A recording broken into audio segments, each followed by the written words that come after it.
Lo que ha ocurrido este jueves 26 de junio ha provocado un auténtico terremoto mediático que pocos podían anticipar. Nadie esperaba que Alejandra Rubio protagonizara una escena tan polémica, mucho menos en el contexto en que ha sucedido. La joven, acompañada de su pareja sentimental, Carlo Constancia, fue grabada a las puertas de una prisión en Italia, dedicando gritos, vítores y mensajes efusivos a un grupo de internos, entre los cuales se encontraba su cuñado. Las imágenes han generado un profundo rechazo entre la audiencia, y con razón. Ver a una figura pública mostrar tanto entusiasmo en las inmediaciones de un centro penitenciario, dedicando gestos afectuosos a personas condenadas por delitos graves, es algo que ha descolocado incluso a los más comprensivos. En el vídeo, Alejandra no solo grita mensajes como «Feliz cumpleaños» o «Os queremos a los presos», sino que se muestra completamente ajena a la gravedad de los delitos que se juzgan dentro de esas paredes. Y aquí es donde comienza la verdadera controversia. Porque más allá del hecho de que se trate de un gesto personal o familiar, lo que ha molestado profundamente a buena parte del público y de los propios colaboradores televisivos no es el cariño que pueda tener hacia su pareja o su entorno, sino la total falta de sensibilidad y de pudor que implica hacer pública esa muestra de apoyo. Se ha interpretado como un intento evidente, aunque muy torpe, de lavar la imagen de quienes han sido condenados por actos extremadamente graves. Recordemos que Carlo Constancia ha sido sentenciado por tentativa de homicidio, y su hermano por colaboración necesaria en ese mismo delito. Son cargos que no dejan margen para el matiz ni para la relativización, y sin embargo, el espectáculo montado por Alejandra ante la prisión ha dado la sensación de que se quiere normalizar o trivializar lo que no es en absoluto trivial. Lo más irónico es que hablamos de una persona que ha sido muy dura en sus juicios hacia otros, especialmente hacia Rocío Flores. Alejandra ha sido una de las que más ha condenado públicamente a Rocío por su conflicto con su madre, un asunto que se remonta a cuando la joven tenía tan solo 16 años. Incluso llegó a tachar de inadmisible la actitud de Rocío en ese entonces, utilizando una sentencia judicial de carácter delicado como herramienta de señalamiento público. Y ahora, la misma persona que criticaba duramente a otra por sus errores juveniles, aparece en las redes lanzando besos y mensajes emotivos a personas que hoy por hoy cumplen condenas por delitos sumamente graves. La comparación ha sido inevitable. El doble rasero, escandaloso. Y la indignación de los espectadores y tertulianos, más que comprensible.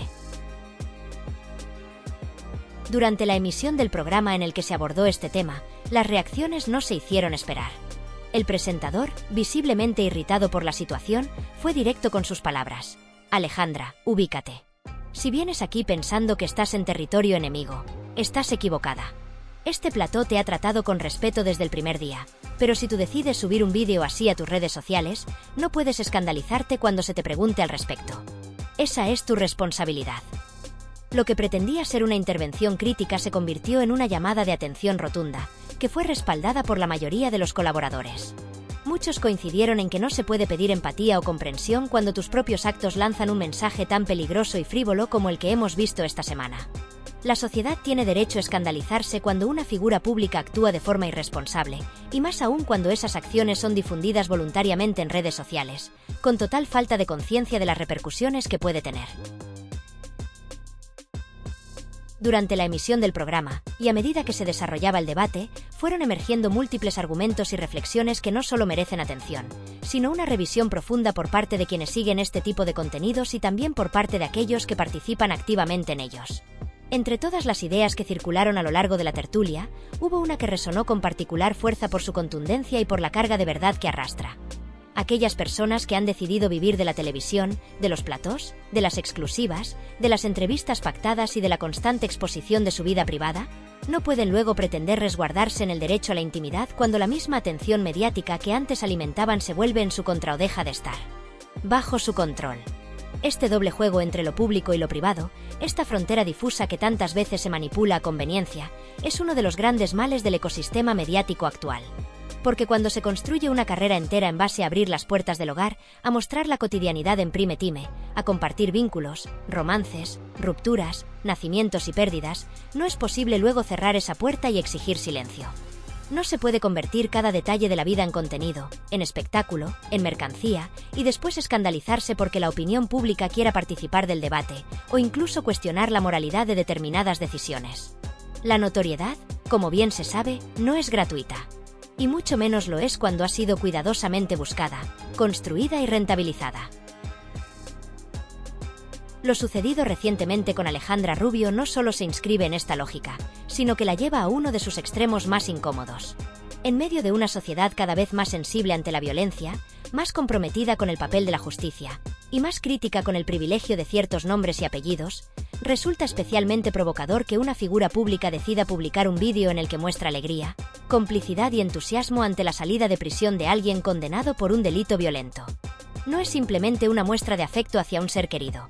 Es una escenificación pública de un acontecimiento que, por su naturaleza, exige otra actitud, otro tono, otra responsabilidad. No hablamos de un asunto privado filtrado por terceros, sino de una grabación voluntaria, editada y difundida en redes sociales con pleno conocimiento del impacto que podía generar. Es decir, un acto deliberado, cargado de intención. Y esa intención, aunque muchos quieran suavizarla, ha sido leída por gran parte de la audiencia como una forma de blanquear, de minimizar e incluso de celebrar un hecho que en cualquier contexto razonable sería recibido con prudencia y respeto por el dolor ajeno. Lo que Alejandra pretendía comunicar, sea cual sea la versión oficial que ahora se ofrezca, ha terminado convirtiéndose en una muestra más del desdén con el que algunos personajes públicos tratan a la opinión pública, creyendo que el afecto personal puede estar por encima del sentido común o de la responsabilidad social. A lo largo del programa, algunos tertulianos no se anduvieron con rodeos y expresaron sin ambages lo que muchos espectadores estaban pensando. Hubo frases que, por su claridad y firmeza, terminaron marcando el tono del debate y reflejando un sentir generalizado de indignación. Una de las intervenciones más aplaudidas fue la que señaló que el dolor legítimo de tener a un familiar o pareja en prisión no justifica de ningún modo el convertir ese sufrimiento en un espectáculo público, en un circo mediático, en un intento de victimización oportunista. Porque ese dolor, si es sincero, se vive en privado, sin necesidad de cámaras, sin montaje, sin estrategias de comunicación. Otro de los comentaristas afirmó que lo que hemos presenciado es un movimiento claramente dirigido a lavar la imagen de una persona que ha cometido un delito muy grave, y que ningún lazo familiar o emocional debería servir como excusa para ello. Estas declaraciones, lejos de ser excesivas, dan cuenta del hartazgo que empieza a calar en buena parte del público ante el uso constante de los medios como herramienta de autopromoción, incluso cuando los hechos son éticamente reprobables. Lo que ocurrió en ese plató no fue solo una discusión más. Fue un momento de quiebre, un punto de inflexión que dejó en evidencia hasta qué punto puede deformarse el relato cuando el protagonismo y la necesidad de mantener la atención pesan más que la sensatez. Lo que resulta verdaderamente inquietante no es solo el contenido del vídeo en sí, sino la arrogancia con la que ha sido defendido después. Como si bastara con decir que uno tiene derecho a sentir lo que siente, a actuar como quiera, a proteger a los suyos sin atender al contexto ni a las consecuencias.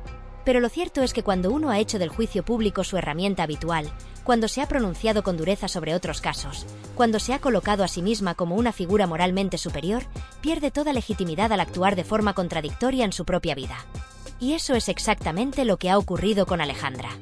La misma persona que en el pasado fue implacable con otras mujeres públicas por situaciones familiares complejas, ahora se muestra indulgente y comprensiva consigo misma en un caso que implica delitos mucho más graves. Esa incoherencia no pasa desapercibida. Molesta. Ofende. Y sobre todo, deslegitima cualquier discurso futuro. El mayor problema de todo este episodio no es la publicación del vídeo en sí, ni siquiera el gesto de recibir a alguien a la salida de la cárcel. El verdadero conflicto nace de la instrumentalización emocional de ese momento, de la puesta en escena calculada, de la manera en que se ha intentado manipular a la audiencia para que vea un acto de afecto donde en realidad hay una operación de blanqueamiento. Porque no estamos hablando de un familiar cualquiera. Hablamos de una persona con nombre, apellidos y una condena firme. Y cuando se intenta presentar a esa persona como víctima, como ejemplo de superación, como alguien digno de recibir una ovación desde el coche, se está enviando un mensaje peligrosísimo. Un mensaje que borra el delito, que minimiza a las víctimas, que glorifica al culpable. Y todo eso, envuelto en la estética de las redes sociales, en el lenguaje edulcorado de la emoción, en los filtros del sentimentalismo, resulta profundamente irresponsable. En definitiva, lo que ha quedado al descubierto no es solo una estrategia fallida de comunicación, sino una serie de contradicciones personales, morales y profesionales que deberían invitar a una revisión más honesta. Porque no se puede jugar eternamente a estar por encima de la crítica cuando se vive del juicio ajeno. No se puede pedir empatía sin ofrecer responsabilidad. No se puede señalar con el dedo y después escandalizarse cuando otros hacen lo mismo. Alejandra ha intentado mostrarse como víctima de un ataque mediático, como blanco de un linchamiento injusto. Pero esa narrativa ya no funciona, porque la sociedad ha madurado. Porque la audiencia distingue cada vez mejor entre lo auténtico y lo manipulado. Porque ya no se traga tan fácilmente las versiones dulcificadas de los escándalos. Y porque, sobre todo, empieza a exigir una coherencia mínima entre lo que se dice y lo que se hace. Y esa coherencia, en este caso, brilla por su ausencia. El resultado es un episodio que, más allá del impacto puntual, quedará como ejemplo de cómo no debe gestionarse una crisis pública. De cómo la arrogancia, el oportunismo emocional y la falta de autocrítica terminan volviéndose en contra de quienes creen que pueden controlar siempre el relato. Hay comportamientos que, aunque uno intente entenderlos desde la empatía o la lealtad familiar, resultan difíciles de justificar cuando se confrontan con la lógica más elemental. Porque, seamos sinceros, hay actitudes que rozan lo incoherente y lo surrealista. No deja de ser llamativo, por no decir profundamente contradictorio, que una persona que ha sostenido con tanto énfasis en televisión que Rocío Flores representa todo lo negativo y que Antonio David carece de cualquier tipo de calidad moral, se presente días después a las puertas de una cárcel a vitorear, a gritar con euforia, a felicitar con entusiasmo a unos familiares directos que han sido condenados por la justicia. Todo eso mientras no se atreve a emitir ni una sola frase con contenido en el programa donde trabaja. Resulta sorprendente que aquellos a quienes se supone que debería rendir cuentas, los espectadores, sus compañeros y el medio de comunicación que le da un salario, no merezcan ni una mínima explicación, ni una palabra pronunciada con serenidad, ni una reacción proporcional. Y, sin embargo, a quienes están pagando sus delitos, a esos se les lanzan vítores, gritos de apoyo, palabras de cariño y declaraciones públicas de afecto incondicional. Es una escena que, por mucho que se intente justificar, provoca incomodidad y perplejidad en cualquiera que la observe con objetividad. Pero es que todo esto no es nuevo. No es la primera vez que se comporta con una actitud altanera, agresiva y a la defensiva. Es un patrón que se repite cada vez que se le formula una pregunta incómoda o simplemente directa. Durante el programa, todos los que estaban allí se dirigieron a ella con respeto, con educación, formulando preguntas que cualquier profesional del medio hubiera hecho en el mismo contexto. Nadie le gritó, nadie la interrumpió, nadie le faltó al respeto. Lo único que se hizo fue tratar de entender por qué subió un vídeo comprometido a sus redes sociales y qué intención había detrás de eso. Porque, si bien todos tenemos derecho a compartir lo que queramos en nuestras plataformas personales, también es cierto que cuando uno forma parte del escaparate público y decide monetizar su vida, debe estar preparado para las preguntas, incluso cuando no sean agradables. Lo que no es admisible es que cada vez que se le pregunte por algo concreto, se sienta atacada, reaccione con desprecio o finja una incomprensión emocional que ya no convence a nadie. Lo más preocupante de todo esto es que parece haber perdido la noción de cuál es su lugar y su papel dentro de los medios de comunicación. Su desubicación es cada vez más evidente. Durante años se nos ha intentado vender que era actriz, que había estudiado Derecho, que tenía formación en comunicación, que era intérprete, incluso que tenía vocación de diseñadora. Sin embargo, ninguna de esas facetas ha prosperado con claridad ni consistencia. Hoy por hoy, lo único tangible es su condición de colaboradora en un programa de televisión donde ni siquiera cumple con el mínimo de compromiso profesional que se espera de alguien que ocupa esa silla. Y esa falta de implicación ha terminado por colmar la paciencia de sus compañeros, que ya no ocultan su hartazgo y se lo dicen abiertamente. No se trata de un simple conflicto puntual o de un mal día. Se trata de una acumulación de actitudes que han dejado huella y que ahora se le están volviendo en contra. Lo que más duele a quienes la rodean, y también a buena parte de la audiencia, es esa facilidad que tiene para aplicar un doble rasero. No se puede sostener un discurso moralista y luego abrazar y felicitar con entusiasmo a quienes han delinquido. Y, desde luego, no se puede pretender que nadie lo cuestione. La televisión, nos guste o no, funciona como una ventana abierta donde todo se ve, todo se oye y todo se analiza. Ella ha decidido exponerse, beneficiarse económicamente de su imagen, de su apellido y de sus conflictos, pero no quiere asumir las consecuencias de esa exposición. Cuando se le interpela, reacciona como si nadie tuviera derecho a interrogarla, como si toda pregunta fuera una falta de respeto, cuando en realidad lo único que se le exige es coherencia y honestidad. Y esto va más allá de una simple reacción desafortunada. Hace tiempo que se habla de su actitud dentro del equipo como problemática. Incluso se ha llegado a especular que, de seguir por ese camino, podrían prescindir de ella. La advertencia que se le ha lanzado no es menor. Le han dicho, con todas las letras, que o cambia su forma de comportarse o su continuidad en el programa estará en entredicho. No se puede permitir que alguien llegue con aires de superioridad, sin aportar nada relevante al debate, y encima trate con desprecio a quienes intentan hacer su trabajo con profesionalidad. Porque esto no va solo de televisión, va de respeto, de saber estar, de tener claro que cuando uno se sienta frente a una cámara no está solo, y que su actitud afecta al equipo entero. Lo más cínico de todo esto es que, tanto ella como su madre, Terelu Campos, han sido las primeras en señalar con el dedo a Rocío Flores, acusándola de una y mil cosas, atacándola sin tregua, sin dejar espacio para los matices. Pero cuando los implicados son los suyos, entonces todo se perdona, todo se silencia, todo se convierte en amor incondicional. Y así no se puede construir un discurso creíble. Ese tipo de incoherencia es lo que genera rechazo, lo que mina la credibilidad y lo que finalmente termina por desgastar cualquier vínculo con la audiencia. Por si fuera poco, hay que recordar que el distanciamiento entre Rocío Flores y Alejandra Rubio tiene un origen que, aunque pueda parecer trivial, es significativo. Todo comenzó con un regalo íntimo y simbólico que Rocío Carrasco le hizo a Alejandra, una medalla de Rocío Jurado con un valor sentimental incalculable. Cuando Rocío Flores se enteró de ese gesto, no le sentó nada bien, y es comprensible. Porque hay legados que, aunque no tengan valor económico, representan la memoria, la historia, el afecto. Y que ese tipo de recuerdos acaben en manos ajenas, y además en un contexto tan turbio como el que rodea a estas familias, no es precisamente una casualidad inocente. Es un movimiento cargado de intención, de mensaje, y eso no se puede pasar por alto. En definitiva, todo lo que está ocurriendo no es fruto del azar ni de una mala racha momentánea. Es, sin lugar a dudas, la consecuencia lógica, y para muchos, inevitable, de una acumulación prolongada de incoherencias, de gestos contradictorios, de discursos huecos que se repiten con desgana, y de una alarmante incapacidad para la autocrítica más básica. Esto no se ha cocinado de la noche a la mañana. Es el resultado de años en los que se ha jugado con el relato, con la imagen, con el sentimentalismo selectivo, sin detenerse un solo segundo a reflexionar sobre la responsabilidad que conlleva exponerse públicamente de forma constante y lucrarse de ello.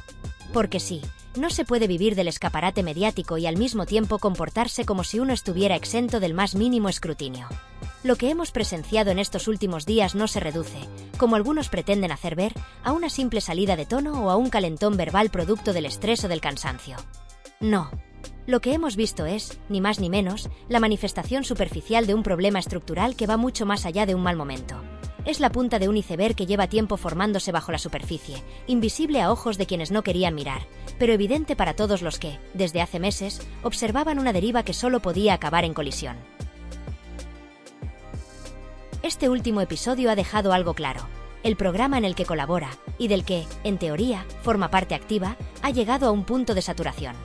Ya no hay espacio para los desplantes, para los silencios cargados de desprecio, para los gestos de superioridad y los aires de diva mal entendida. La dirección ha trazado una línea. Y esa línea no admite más juegos. El mensaje ha sido claro, aunque no se haya dicho en voz alta. Se acabó la indulgencia. Se terminó el mirar hacia otro lado. Porque por mucho que algunos se resistan a entenderlo, la televisión, como cualquier otra forma de comunicación masiva, tiene un límite. El de la paciencia del espectador, el de la profesionalidad de los compañeros, el del respeto a quienes trabajan cada día con esfuerzo y humildad. Y ese límite está ahora, más que nunca, al borde del colapso. El público, por su parte, también ha empezado a despertar. Durante un tiempo, quizás por cariño, por nostalgia o simplemente por costumbre, se le perdonaron ciertas actitudes. Se interpretaron sus silencios como timidez, su indiferencia como elegancia, su ausencia de compromiso como un estilo propio. Pero llega un momento en que incluso el espectador más fiel se cansa de dar oportunidades a quien parece no querer aprovecharlas. Porque no se trata solo de lo que se dice, sino también de lo que se hace, de cómo se responde cuando las cosas se tuercen, de la actitud que se adopta cuando alguien te interpela con respeto.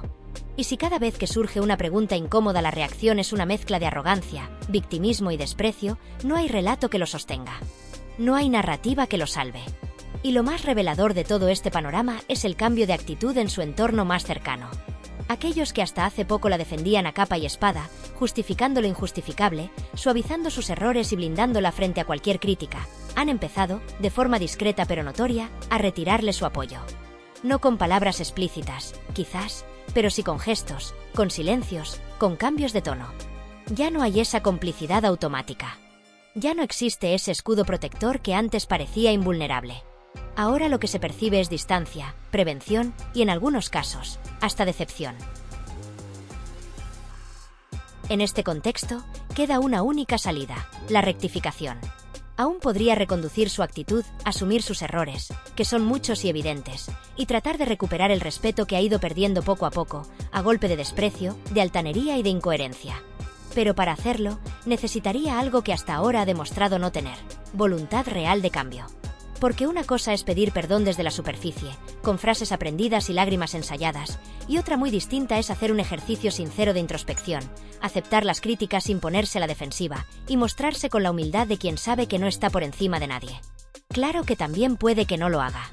Puede que, como tantos otros antes, decida aferrarse a la idea de que el mundo está en su contra, que los demás la envidian, que la crítica es injusta, que ella está siendo víctima de una campaña orquestada. Esa narrativa de la víctima eterna que tan rentable ha resultado para algunos, pero que, con el tiempo, acaba desmoronándose cuando ya nadie cree en ella. Porque cuando uno se acostumbra al aplauso fácil, al elogio sin mérito, al respaldo incondicional de quienes solo están ahí mientras conviene, se corre el riesgo de perder la conexión con la realidad. Y cuando ésta finalmente llega, lo hace con toda su crudeza. Y duele. Duele porque ya no hay red debajo. Duele porque los halagos se convierten en reproches. Y duele porque es entonces cuando uno se da cuenta de que lo perdió todo por no saber escuchar a tiempo. Así que, por más maquillaje que se le quiera poner a este episodio, por más que se intente disfrazar como un malentendido o como una reacción desproporcionada fruto del momento, lo cierto es que ha sido una llamada de atención poderosa. Un grito de advertencia que ya no puede ignorarse. Un aviso serio para quien quiera entenderlo. Ojo con lo que se dice, pero sobre todo, ojo con lo que se hace. Porque las palabras se las lleva el viento, pero las actitudes se quedan. Y esas actitudes, cuando se repiten una y otra vez, terminan construyendo una imagen de la que luego es muy difícil despegarse. Este episodio ha marcado un antes y un después. Y no solo para ella, sino para todos aquellos que piensan que se puede jugar eternamente con la verdad, con la paciencia del público, con la ética profesional y con el respeto de los compañeros. Porque la televisión, al igual que la vida, tiene memoria. Y cuando el relato ya no cuadra, cuando las contradicciones se acumulan hasta formar un muro insalvable, llega el día en que incluso los más leales deciden cambiar de canal. Y ese día, para ella, podría estar más cerca de lo que imagina.